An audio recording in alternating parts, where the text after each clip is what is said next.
dia. Abre a Bíblia comigo em Marcos capítulo 10, versos de 1 a 31.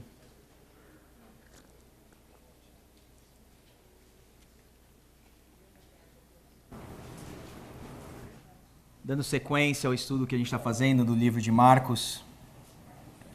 Marcos 10, de 1 a 31.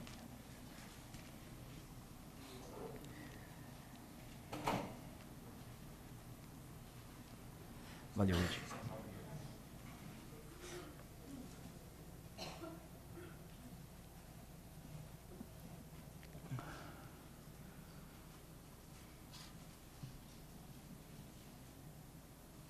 Aí. Todos acharam? Marcos 10, 1 a 31. Tem mais um aí. Obrigado.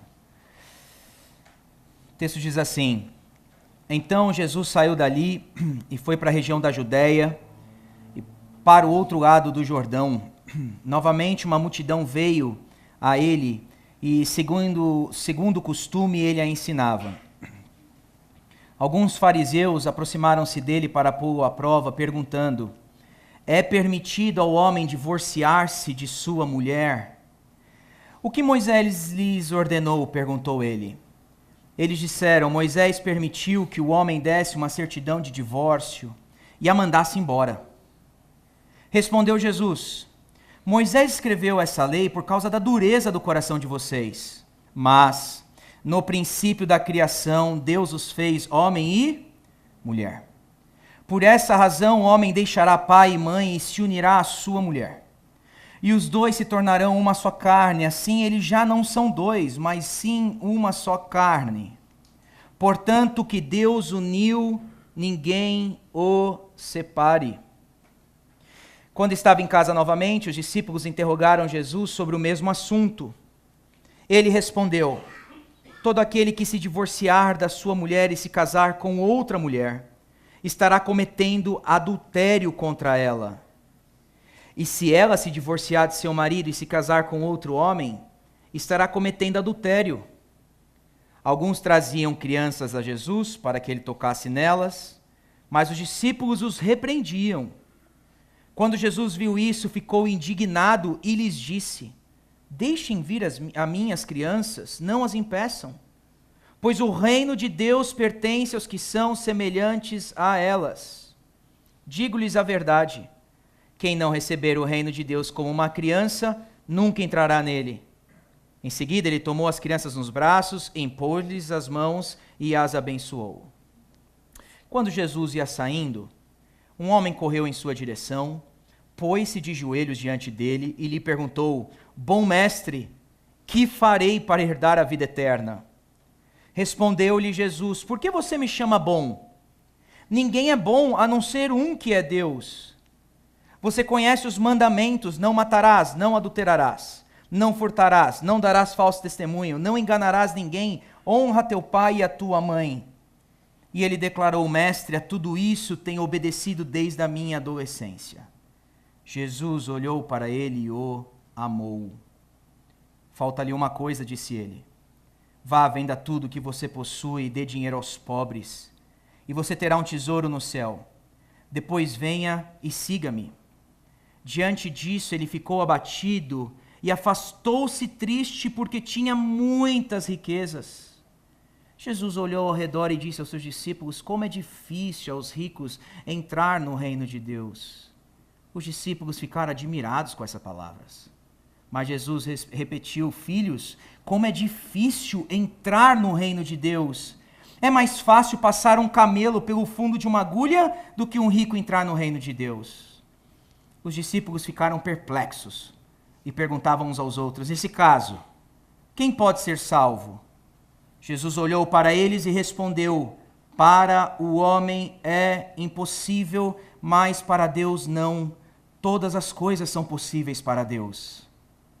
Então Pedro começou a dizer-lhe: Nós deixamos tudo para seguir-te. Respondeu Jesus: Digo-lhes a verdade, ninguém que tenha deixado casa, irmãos, irmãs, mãe, pai, filhos ou campos por causa de mim e do evangelho, deixará de receber 100 vezes mais já no tempo presente casas, irmãos, irmãs, mães, filhos e campos, e com eles perseguição, e na era futura a vida eterna. Contudo, muitos primeiros serão últimos, e os últimos serão primeiros. Até aí. Eu nunca vou me esquecer da primeira vez que eu ouvi uma pregação expositiva, ou que eu tive contato com um sermão expositivo. Eu tinha visto algumas pessoas pregando de maneira expositiva na internet, bons expositores da palavra, mas eu nunca tinha visto pessoalmente isso. Isso aconteceu há um tempo atrás e, para minha surpresa, o cara que pregou pela primeira vez de uma maneira expositiva, ele era um pentecostal. E eu digo que é surpresa porque normalmente no movimento não é característico do movimento, né? Mas ele se intitulava que ele era pentecostal reformado, esse menino que expôs. Eu lembro que ele expôs pra gente o Salmo 139 e eu fiquei maravilhado. Ele simplesmente explicou a passagem e aplicou a passagem pra gente. E eu falei, poxa, se eu pudesse estudar ou ler a Bíblia assim, ou pregar dessa maneira, seria muito bom. E foi a partir dali que o interesse, pelo menos na minha caminhada, começou pela pregação expositiva. E você sabe que quando a gente prega de uma maneira expositiva, a nossa primeira preocupação é extrair do texto o que o texto mesmo está dizendo.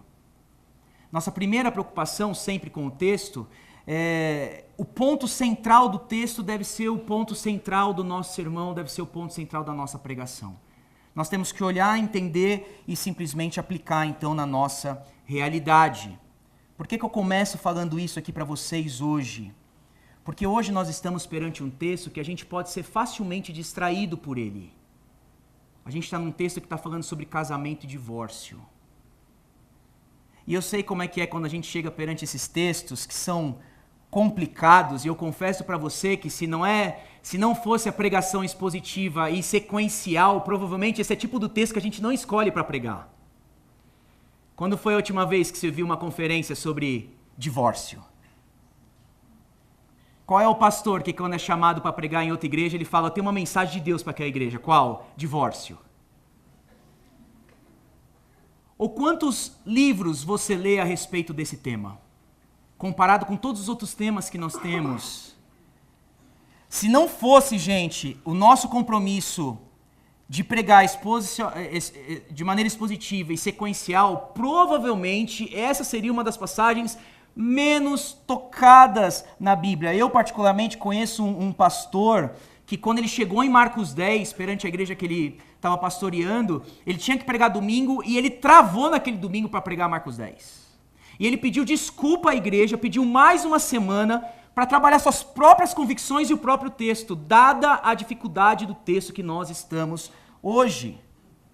E por que esse texto é difícil? Por que nós, quando temos que expor passagens assim, pelo menos na questão pastoral, por que é um pouco complicado expor essas passagens? Porque provavelmente, em primeiro lugar, hoje nós temos aqui pessoas que já experimentaram a dor do divórcio. Provavelmente hoje tem pessoas aqui que já sentiram o sentimento de culpa e medo e foram torturados por essa experiência de divórcio. Provavelmente alguns de vocês aqui já tiveram aquele receio de o que vai acontecer com os meus filhos. Como eles serão impactados com a nossa decisão. Talvez você já experimentou a dificuldade financeira que um divórcio traz no seu pacote. Sem contar a solidão diferenciada de qualquer outro tipo de solidão que o divórcio proporciona. E eu, bem humano, lidando com pessoas, eu queria dizer que não é fácil pregar essa passagem, porque talvez alguns de vocês simplesmente gostariam que esse texto não fosse nem mencionado. Porque vai remeter vocês a lembranças que vocês não queriam ser lembrados. Mas queira Deus usar sua palavra hoje para tocar e aquecer nosso coração e confortar os corações que ainda estão feridos nessa área. E a segunda dificuldade que a gente tem no texto é porque muitas perguntinhas são sempre levantadas a respeito de casamento e de divórcio.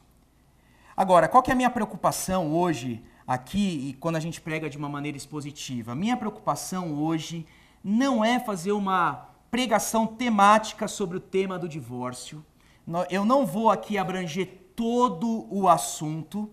E eu queria pedir para você, então, logo de início, para você não desligar. Porque conforme a gente for expondo o texto, e lembra que minha preocupação aqui hoje, como tem sido, é trabalhar o que Marcos quer nos comunicar. Por que esse texto está aqui junto com os outros textos? Qual que é a intenção do autor? Não desliguem se eu não responder todas as perguntas de vocês a respeito de casamento e divórcio nessa manhã. Essa não é a minha intenção hoje pregando para vocês dessa passagem.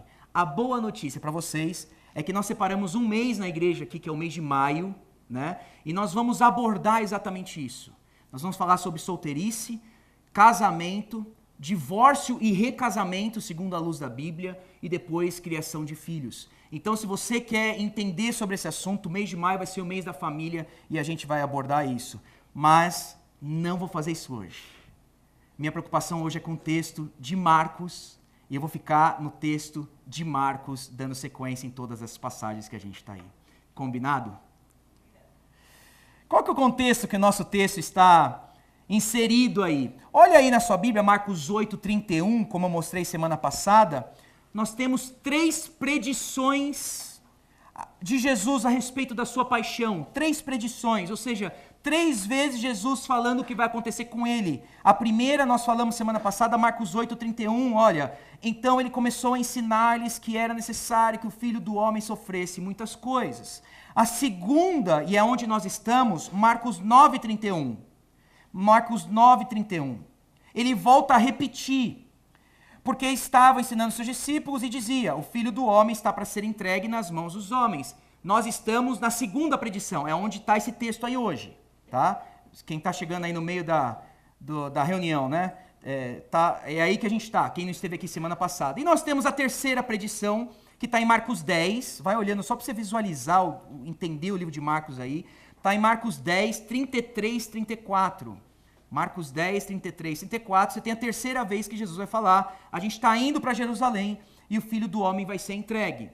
O que nós falamos semana passada é que nessas 3 predições de Jesus a respeito da sua paixão, tem um déjà vu no texto de Marcos. A gente vê sempre a mesma coisa acontecendo. Jesus dá a predição, os discípulos erram, e aí Jesus dá ensinamento sobre discipulado. Na passagem que nós estamos, que é a segunda predição, Jesus falou o que ia acontecer com ele, houve o que a gente abordou semana passada, aquele papo deles de quem era o maior, e Jesus agora está ensinando sobre discipulado. Nós estamos na segunda parte desse ensino discipulado, é onde está o nosso texto aí. E hoje, como ele continua ensinando os seus discípulos, hoje eu divido aí 3 pontos de novo para a gente. Eu digo que os 3 pontos vão ser, primeiro, a lição sobre casamento. Jesus vai tratar uma lição sobre casamento, uma lição sobre o reino e uma lição sobre riqueza. Uma lição sobre casamento, uma lição sobre o reino e uma lição sobre riqueza. Vamos começar então agora, vai comigo no versículo 1 aí, de capítulo 10 de Marcos, e vamos ver uma lição sobre casamento que Jesus dá aos seus discípulos. Versículo 1 diz que então ele saiu dali e foi para a região da Judéia, para o outro lado do Jordão. Dali aonde Jesus saiu? Lembra que Jesus estava no norte, né, lá no Mar da Galileia, região da Galileia, Cesareia de Filipe. Jesus agora tem o Rio Jordão aqui, né? Jesus vem descendo junto com o Rio Jordão e ele vai atravessar o Rio Jordão e vai para essa região da Judéia. Ele está descendo sentido Jerusalém. E ele está agora nessa região da Judéia, do outro lado do Jordão, conhecido como Pérea. É aí que Jesus está, no verso 1 aí. E aí vai dizer que a multidão vem em direção a ele, e ele, como costume, com a sua graça e paciência, mais uma vez, Jesus continua ensinando a multidão. Versículo 2. Alguns fariseus, então, aproximam de Jesus para pô-lo à prova. E perguntam para ele, é permitido ao homem divorciar-se de sua mulher? Primeira coisa que Marcos deixa clara aqui para a gente, que a perguntinha dos fariseus para Jesus não era teológica. Eles não querem entrar numa sala com Jesus e falar, Jesus, ensina para a gente a respeito de casamento. Não é esse o ponto dos fariseus aqui. Marcos vai dizer que os fariseus se aproximaram de Jesus para pô-lo à prova. E a perguntinha que eles usam aqui é bem específica. É permitido ao homem divorciar-se de sua mulher? A pergunta que a gente tem que fazer é, por que essa pergunta? Por que não escolher outra pergunta para colocar Jesus à prova? O que acontece aqui no contexto que essa pergunta pegaria Jesus? Em primeiro lugar, gente, colocaria Jesus à prova pela região que Jesus está. Pérea, aí onde Jesus está, se vocês não lembram, é a região daquele rei que a gente abordou em Marcos 6, chamado Herodes Antipas. E um homem chamado João Batista um dia esteve exatamente realizando um ministério naquela região. E vocês lembram porque a cabeça de João Batista rolou num prato na festa de Herodes Antipas? Ele simplesmente tinha uma mensagem para Herodes. E qual era essa mensagem? Eu coloco aí no telão, se você não lembra, Marcos capítulo 6, versos 18 e 19. João dizia a Herodes: não te é permitido viver com a mulher do teu irmão. Em outras palavras, não é permitido o adultério, não é permitido o divórcio. Verso 19 vai dizer, assim Herodias, que é essa mulher que estava com Herodes, o odiava e queria matá-lo. Pela mensagem contra o divórcio e contra o adultério, a cabeça de João Batista rolou. E agora está Jesus na terra de Herodes Antipas, aonde João Batista tinha sido decapitado, e os fariseus, que já tinham juntado com os herodianos em Marcos capítulo 3, como nós vimos, agora os fariseus veio o melhor cenário para botar Jesus à prova. Se Jesus falar que ele é contra o divórcio, o que Herodes pode fazer com ele então? Ele é colocado à prova em primeiro lugar, dada a região geográfica em que ele está. Em segundo lugar, tem uma questão religiosa acontecendo aqui. Na época de Jesus, você tinha duas escolas de rabinos, o Shammai e o Hilel. Shammai era mais conservador e o Hilel era mais liberal, né? Nós sempre tivemos os mais conservadores e aqueles liberais. Sempre, a historinha sempre se repete. E na época de Jesus não era diferente. E eles, a respeito do divórcio, eles discutiam em cima de um texto específico. Qual a razão que Moisés nos deu para o divórcio? E o texto que eles discutiam, em específico, é Deuteronômio 24, de 1 a 4. Eu coloco aí no telão para a gente, porque é fundamental para a gente entender a passagem. Olha o que Moisés diz, gente, em Deuteronômio 24. Se um homem casar-se com uma mulher e depois não a quiser mais, por encontrar nela algo que ele reprova, dará certidão de divórcio à mulher e a mandará embora. Aí o Shammai, que é mais conservador, o rabino, falaria assim, não, o achar algo nela que ele reprova é somente imoralidade sexual. O Hilel, que é mais liberalzão, falaria assim, não.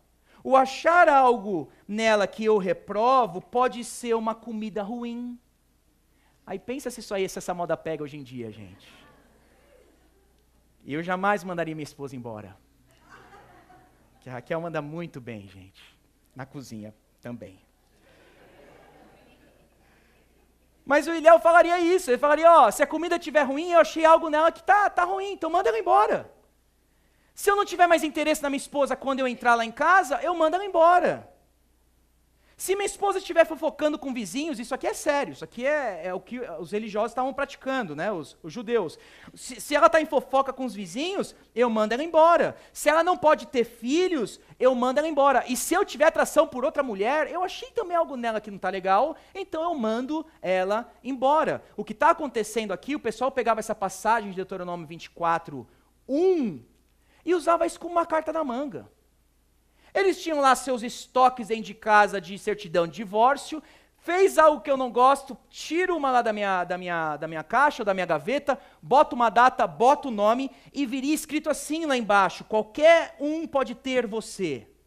Isto da minha parte serve de escrito de rejeição e de documento de divórcio, é carta de expulsão, de acordo com a lei de Moisés e de Israel.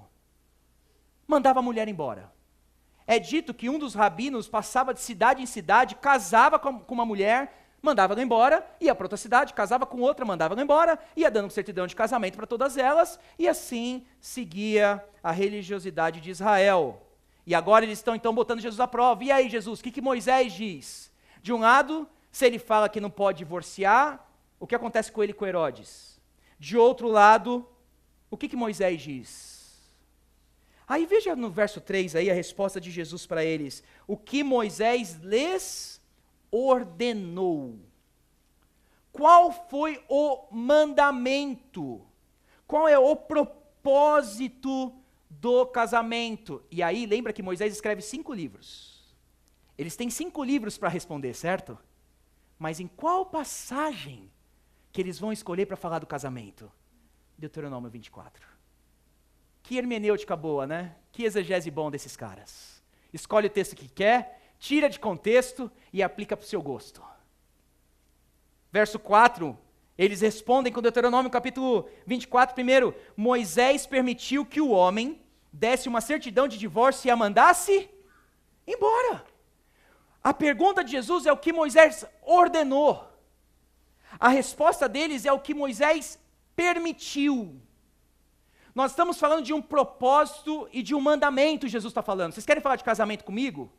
Então vamos falar do que Moisés ordenou, de qual o propósito do casamento. E eles vão trazer uma concessão, uma permissão para Jesus. Eles não respondem a perguntinha de Jesus. Deuteronômio 24 era uma permissão, não um mandamento ao divórcio. Quais as razões para essa permissão? Jesus responde no verso 5, veja o verso 5. Moisés escreveu essa lei por causa da dureza de coração de vocês. Em outras palavras, Jesus está falando, não, esse nunca foi o mandamento ou o propósito para o casamento. Isso é um remédio que Deus teve que dar para curar a incircuncisão do coração de vocês. Deuteronômio 24, 1, não é para facilitar o divórcio, gente. É para dificultar. O homem pensaria 2 vezes antes de mandar a mulher dele agora embora. Nossa, se eu mandar ela embora, eu vou ter que dar uma carta para ela e ela vai estar livre. E se ela casar com outro homem, quando você continua lendo Deuteronômio 24, e depois ela separar dele e eu quiser ela de volta, eu não posso mais ter ela. A certidão de divórcio não está facilitando o divórcio. Não é manda embora. Faria o homem pensar, é como se fosse um remédio para a doença do coração do homem que Deus está colocando. E, em segundo lugar, protegeria a mulher. Porque se a mulher é mandada embora sem a certidão, ela é considerada como adúltera. E naquele tempo em Israel, ser considerada adúltera era passível de morte. Mas quando agora ela tem uma certidão na mão, ela é gente. Ela tem mais um marido que vai cuidar, vai amá-la, vai protegê-la. Veja que Deuteronômio 24 não tem essa ideia que os fariseus estavam usando na sua hermenêutica aqui. Moisés mandou dar embora, Moisés mandou dar carta de divórcio, vamos fazer isso. Aí Jesus vai responder então no verso 6, vocês querem falar de casamento comigo? Deixa eu falar o texto de Moisés que vocês deveriam ter escolhido. Verso 6 aí. Mas no princípio da criação, Deus os fez homem e mulher. Por essa razão, o homem deixará pai e mãe e se unirá à sua mulher. Os dois se tornarão uma só carne, assim eles já não são 2, mas sim uma só carne. Está aí a prova da resposta que Jesus queria que tivesse sido dada. O que Moisés ordenou. Qual é o propósito para o casamento? Vocês querem falar de casamento comigo? Está aí o texto e o propósito do casamento. Jesus vai pegar Gênesis 1, 27, Gênesis 2, 24 e bota essa passagem aí. Jesus está falando, você quer falar de casamento? Não, então olhem para o propósito, não uma concessão temporária ao pecado humano. Quer falar de casamento? Falem da vontade absoluta divina, não uma provisão legal à pecaminosidade humana. Não me traga uma concessão, mas me traga a instituição do casamento. E aí a gente aprende que o casamento tem que ser, ele é heterossexual, é homem e mulher, ele é monogâmico, o homem deixa pai e mãe e se junta à sua mulher. Ele é publicamente reconhecido, porque o homem publicamente rasga com pai e mãe, deixa pai e mãe e publicamente se une à sua mulher. E ele é consumado pelo intercurso sexual. Agora eles são uma só carne, uma união moral, intelectual e emocional. Quer falar de casamento? É isso que Deus fala sobre casamento. Vocês têm 5 livros para falar sobre casamento e vocês pegaram uma passagem fora de contexto e estão vivendo de maneira muito errada. E tem mais um propósito que para mim é o clímax dessa passagem, dessa primeira, que é o verso 9. Portanto, o que Deus uniu, ninguém o separe. Casamento é algo que Deus realiza, Deus sustém e Deus mantém. O propósito do casamento é que o casal não se separe e aquilo que Deus uniu, o homem não o separe. O divórcio é uma permissão, não um mandamento para o casamento. Aí você pensa no contexto, que Jesus agora acabou de se juntar a João Batista, debaixo do rei Herodes. E você lembra que Marcos está escrevendo para aqueles que são romanos, debaixo da cultura romana, em que os imperadores não só tinham muitas mulheres, tinham muitos homens. E Jesus está falando, não, casamento é entre homem e mulher. Que bomba relógio na cultura romana. E que bomba relógio na nossa cultura. Hoje em dia, que está na moda a gente falar de incompatibilidade. Da carta de divórcio. Não bateu, não está batendo muito bem, a gente achou que era, mas ela é de um jeito, eu sou de outro. Da carta de divórcio.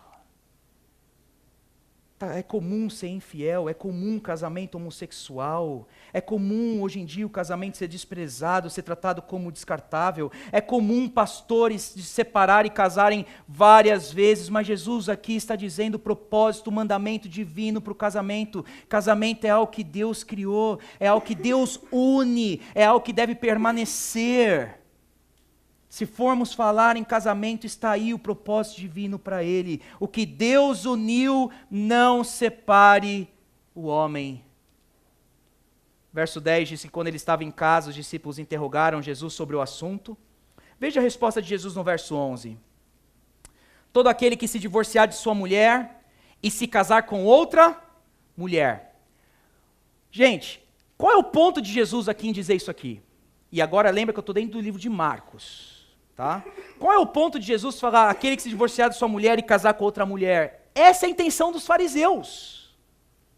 Isso é que eles querem. Eles sabiam que o adultério era ilegal, então para eu não adulterar, o que eu faço? Certidão de divórcio e caso. É um adultério mascarado. Por isso que nesse contexto aqui, Jesus diz somente isso.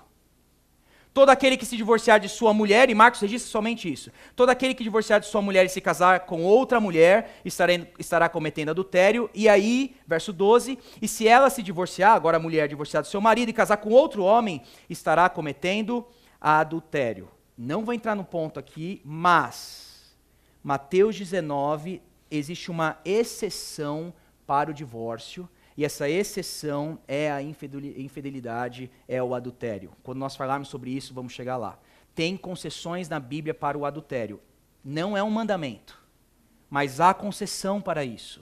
De acordo com 1 Coríntios capítulo 7, Paulo também dá uma exceção ao divórcio, que é quando o marido incrédulo abandona o lar. Há concessões para o divórcio na Bíblia. Eu estou em Marcos, lembra? Eu não vou para essas passagens. O ponto é, gente, que divórcio não é mandamento. Divórcio é concessão, é diferente. E se casamento é algo que Deus une e é uma aliança com Ele, mesmo quando há divórcio, há perdão. E se Deus é quem une, Deus sustém, Deus mantém o casamento, nós temos a graça de Deus para isso também. Mas há concessões bíblicas para o divórcio. Como é que a gente aplica, então, aquilo que Deus uniu não separa o homem? Se você é casado aqui essa manhã e precisa de motivação para continuar um relacionamento fiel, em um amor sacrificial no seu casamento, lembre-se essa manhã, Deus uniu vocês, casais. Deus uniu vocês. O quanto esse verso 9 aí, ele é aplicável no nosso dia a dia. Quando a nossa relação começa a se desgastar um pouquinho, para um pouquinho, casais, e lembre que o casamento está além de vocês, não foi a igreja que uniu vocês, não foi simplesmente vocês que fizeram o trato acontecer, Deus uniu vocês. Deus uniu vocês. Vocês que são solteiros, por que menosprezar o casamento? Por que não acreditar no casamento? Deus une casais. Ele consolida essa união. Valorize o casamento. A você que é solteiro, que namora uma menina cristã, e você que namora um homem cristão, por que demorar para casar nesse sentido, a não ser que haja boas razões? Não tenha medo, é Deus quem une, mantém e sustém o casamento. E quem é casado aqui pode falar do milagre do casamento. Os solteiros mais velhos que estão aqui, que ainda não casaram e não namorem, descansem no Deus que une. É Deus que une. Então descansa. Está além de você. É Deus que une o homem e uma mulher. Não comprometa a sua vida com o Senhor nessa fase de solteiro que você está. E nós que somos filhos, sejamos gratos a Deus por ter mantido os nossos pais casados por tanto tempo e por nossos pais serem unidos pelo Senhor. Se você é filho aqui, honre o casamento dos seus pais. Honre o casamento do seu pai e de sua mãe. E eu publicamente queria hoje celebrar a Deus pelos 33 anos de casamento do meu pai e da minha mãe, que fizeram na sexta-feira, e é uma prova de que Deus une, mantém e sustém os casais.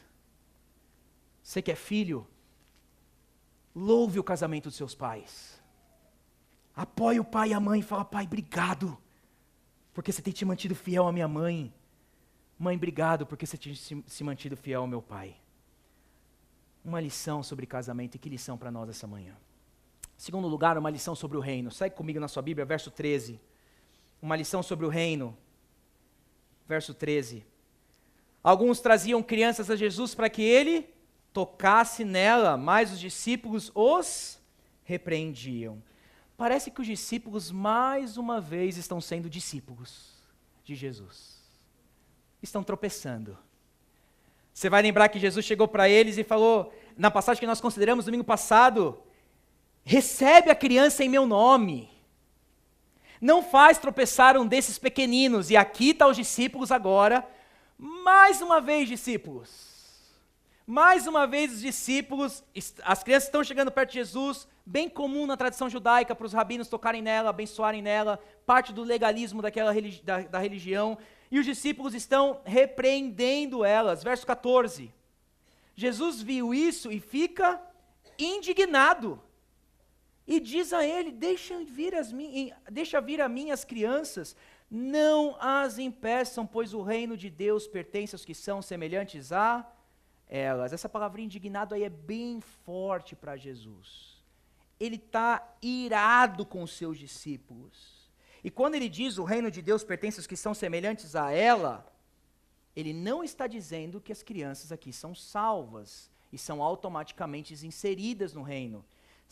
O reino de Deus pertence aos que são semelhantes a elas. O verso 15 ele explica melhor. Olha aí comigo o verso 15.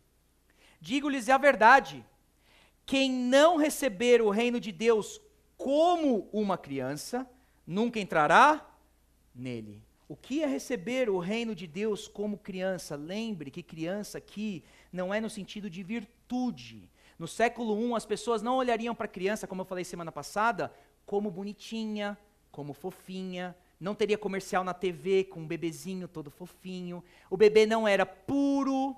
Para eles o bebê não era humilde, a criança era menosprezada até seus 13 anos de idade. Portanto, quando Jesus chega aqui e fala receber o reino de Deus como uma criança, ele está falando de status, não virtude dela. O que Jesus está dizendo é, em outras palavras, vocês precisam receber o reino de Deus sem crédito, sem mérito. É cair em si mesmo, da sua pobreza espiritual, da sua incapacidade para ser salvo. E somente esses são os que recebem o reino de Deus. É quando você enxerga que você não tem lugar, não tem mérito, não tem crédito nenhum para estar inserido no reino de Deus. É um eco das bem-aventuranças. Bem-aventurados pobres de... É um homem que cai em si e fala: eu sou dependente, eu não tenho nada em mim mesmo, e eu não só sou pobre de espírito, mas eu vou chorar. Bem-aventurados que choram, eu vou chorar pelo meu pecado, eu tenho fome e sede de justiça. É isso aqui que Jesus está dizendo para eles: se vocês não forem assim, vocês não vão receber o reino. Martin Lloyd-Jones diz no seu livro Depressão Espiritual: você precisa passar por miséria e desespero antes que possa conhecer a verdadeira alegria cristã. Na verdade, o grande problema do cristão miserável é que ele nunca foi levado a se sentir verdadeiramente miserável, por causa da convicção do seu pecado. Ele ignorou a preliminar essencial à alegria, presumindo algo que não tem o direito de presumir. Você nunca vai ser feliz, cristão, e você nunca vai entrar no reino se você não enxergar a sua situação de miséria e de desprezo. E veja que a ênfase para mim aí nessa passagem do reino, nessa lição do reino, recai no verso 15, aí quando ele diz, quem não receber o reino. Em outras palavras, o reino é dado. O reino é uma dádiva. Você não trabalhou para isso. Você não trabalha para entrar no reino. Você não merece o reino.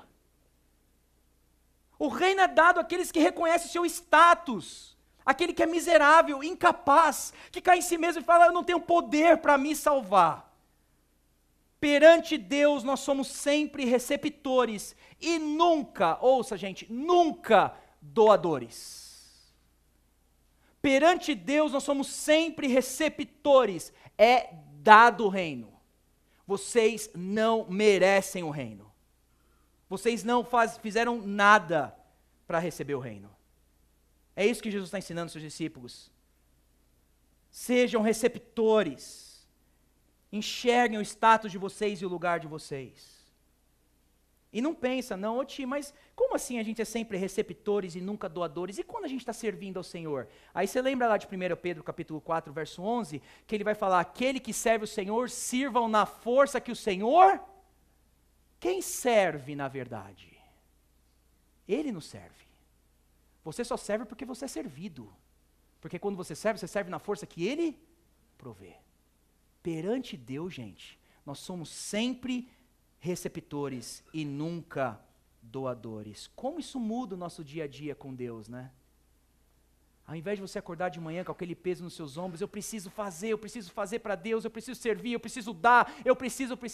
Acorde como uma criança. Senhor, eu sou mais um dia miserável, eu sou mais um dia carente, eu preciso da sua graça e da sua misericórdia. Eu me pergunto essa manhã se você já se viu dessa maneira. Se você já se enxergou nesse status miserável. Ou se você se relaciona com Deus na base, não, eu mereço algo de Deus. Eu mereço algo dele. Jesus está falando, não. Sejam como crianças. Receptores, miseráveis. Sejam como crianças. E para mim, é por isso que a história do jovem rico agora entra em cena. Porque o jovem rico é o exemplo oposto do que é ser uma criança. É por isso para mim que Marcos aqui agora ele organizou o seu evangelho e logo depois que Jesus diz sejam como crianças, entendam que o reino é dado, não tomado, vocês não estão fazendo nada para merecer isso, vem agora um jovem rico. E aí a gente aprende uma lição sobre riqueza, meu último ponto. E o jovem rico vai chegar perante Jesus e olha a perguntinha dele no verso 17 aí. Jesus ia saindo, correu em sua direção, o homem se jogou em joelho perante ele, se pôs em joelho, e olha a pergunta dele, bom mestre, que farei para herdar a vida eterna? Olha o que o jovem rico está falando, bom mestre, o que eu farei para herdar a vida eterna? De um lado você tem Jesus falando, como criança, o reino é dado. E agora, Marcos coloca aqui para a gente uma história como exemplo de um homem que chegou e falou assim, não, eu tenho que fazer algo. Eu sou bom nesse negócio. Bom mestre, o que eu farei para herdar a vida eterna? A ênfase recai nele, de que ele tem mérito, de que ele é bom para fazer algo para entrar no reino ou para receber a vida eterna. E a resposta do verso 18 de Jesus é, por que você me chama bom? Ninguém é bom a não ser um que é Deus. Em outras palavras, você nem me reconhece como Deus, ô jovem rico. Você sabe o que você está falando comigo aqui? Você nem precisa de um salvador. Você quer herdar a vida eterna pelo seu mérito? Por que está me chamando de bom? Você nem sabe quem eu sou ainda. Aliás, você quer ver como você não é bom, jovem rico? Eu vou colocar os mandamentos perante você e vamos ver se você sabe cumprir então. E aí, verso 19. Jesus chega para ele, vai botar perante ele agora os mandamentos: não matarás, não adulterarás, não furtarás, não darás falsos testemunhos, não enganarás a ninguém, honra teu pai e a tua mãe. Eu fico aqui, gente, chocado com a maneira que Jesus evangelizava. Pensa você, o cara chega para você hoje na rua e fala assim: eu quero ser salvo, eu quero herdar o reino, eu quero a vida eterna. Você levaria o cara para o evangelho, levaria o cara para Jesus. Jesus leva o cara para a lei. Ô mestre, o que eu faço para herdar a vida eterna? Deixa eu ler os 10 mandamentos para você. Porque em primeiro lugar, Jesus quer mostrar que esse homem tem que ser como uma criança. Eu vou trazer a lei para você ver que você não é bom. Se a lei é o nosso tutor até Cristo, Paulo vai falar, para que a gente seja justificado pela fé, a lei deve pegar a gente, ferir, matar e arrancar, trazer a gente até Cristo e falar assim: tá aí quem vocês precisam confiar, porque vocês não estão seguindo a lei. Então Jesus traz a lei perante esse homem. E olha a resposta do homem que é bom. Olha aí o verso 20, a resposta do bonzão aí perante Jesus. No verso 20 ele vai dizer: mestre, tudo isso tenho obedecido desde a minha adolescência. Que fora de senso. Tudo isso eu tenho obedecido. Eu tenho cumprido toda a lei. Ele acha que ele é bom. Ele acha que de fato ele é bom. Aí Jesus vai chegar para ele no verso 21, veja que é em amor. Jesus olhou para ele e o amou. E Jesus vai olhar para ele e vai falar assim: eu vou te botar então agora perante o primeiro mandamento. Não terás diante de mim outros deuses. E é por isso que Jesus chega para ele e fala: falta-lhe uma coisa. Vai e vende tudo que você possui e dê o dinheiro aos pobres, e você terá um tesouro no céu. Depois vem e siga-me. Veja o verso 22. Diante disso, o jovem ficou abatido, muito triste, porque tinha muitas riquezas. Está aí a transgressão da lei. Esse jovem estava perante o Deus, Jesus Cristo, e Jesus Cristo coloca isso para ele, como se estivesse falando: então vamos ver se você não tem outros deuses no seu coração, vende a sua riqueza. E esse jovem agora sai dali triste e desiludido, porque ele tinha outro Deus no seu coração, que era a sua própria riqueza. Jesus colocou a lei para levá-lo até si mesmo, mas esse jovem desiludido, história muito triste, ele abandona e aqui sai do caminho de Jesus e segue o seu rumo. Aí a história vai seguir, eu não vou terminar lendo toda a história, mas Jesus vai dizer de como é difícil os ricos entrarem no reino de Deus. O ponto aqui não é que riqueza é pecado, riqueza era um problema para esse jovem em particular. O que nós temos que olhar aqui é saber qual é o Deus do nosso coração. No caso dele aqui, riqueza, filhos, dinheiro, status, emprego. Você nomeia o Deus que está aí trabalhando no seu coração. Jesus vai botar uma impossibilidade: é mais fácil um camelo passar no fundo de uma agulha do que um rico entrar no reino de Deus. Os discípulos ficam perplexos, verso 26. Quem pode ser salvo? Jesus vai falar: não. Para o homem é impossível, mas para Deus todas as coisas são possíveis. Mas para mim, gente, a ênfase para mim nesse texto aí recai no verso 21. Jesus olhou para ele e o amou. Jesus se identifica com esse jovem.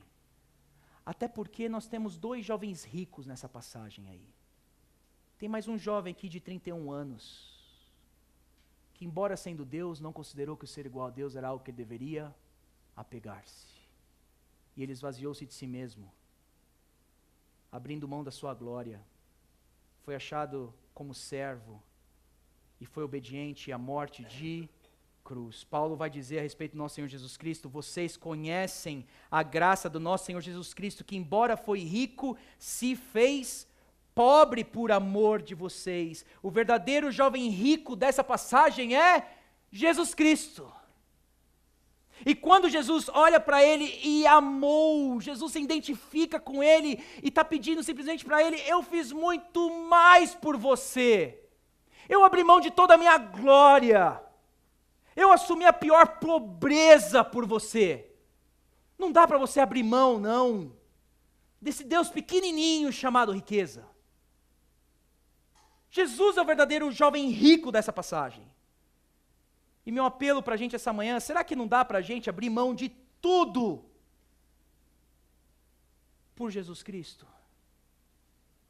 Será que não dá para a gente fazer como Mateus 13, aquele homem que encontrou aquele tesouro, e porque encontrou o tesouro no campo, alegremente, vendeu todas as coisas e comprou o campo, mas alegremente, porque ele encontrou um tesouro muito melhor do que sua própria vida e sua própria riqueza.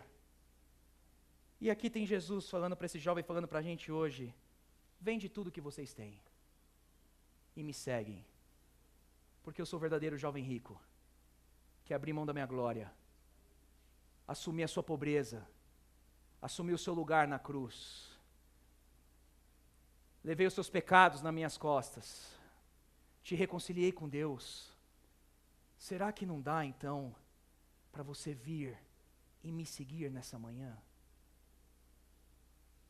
Será que não dá para a gente tirar os deuses do nosso coração e falar: poxa vida, esse pedido de Jesus para mim é em amor.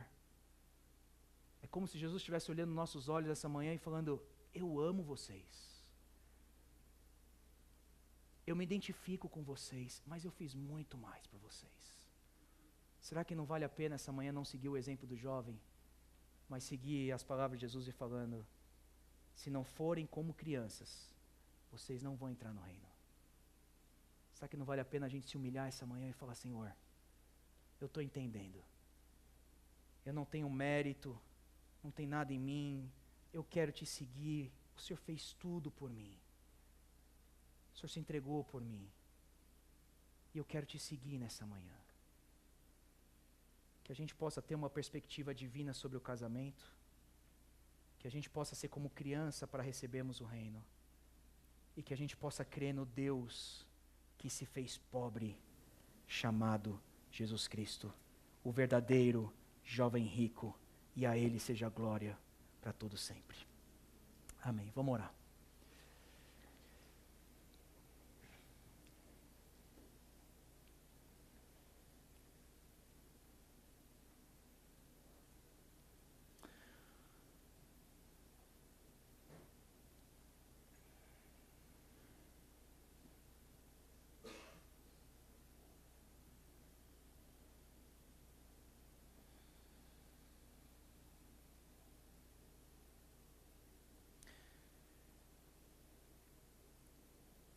Senhor Jesus, nós louvamos Teu nome, nós ouvimos Tuas palavras, e nós sabemos que essa manhã o Senhor está falando conosco em amor.